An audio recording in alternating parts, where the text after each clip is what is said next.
Yeay, Kak Hadi dah ada buka. Buka Cikang Royal. Jom kita preview, kita buka, unboxing.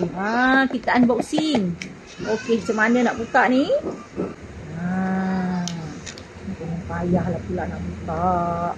Kita tengok apa dia. Pakai biji 6 je. Okey korang, inilah rupa buka yang kita tunggu-tunggu. Jap, kita nak review jap macam mana rupa dia. Dia ada ni apa? White fungus ada, nata de coco ada, kurma, kembang semangkuk ada. Apa lagi? Kurma wujud selasih, kurma merah.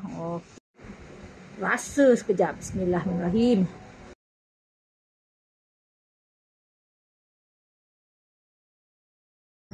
Ya Allah korang, tak reti nak cakap apa, sedap. Memang sedap. Ada nata de coco.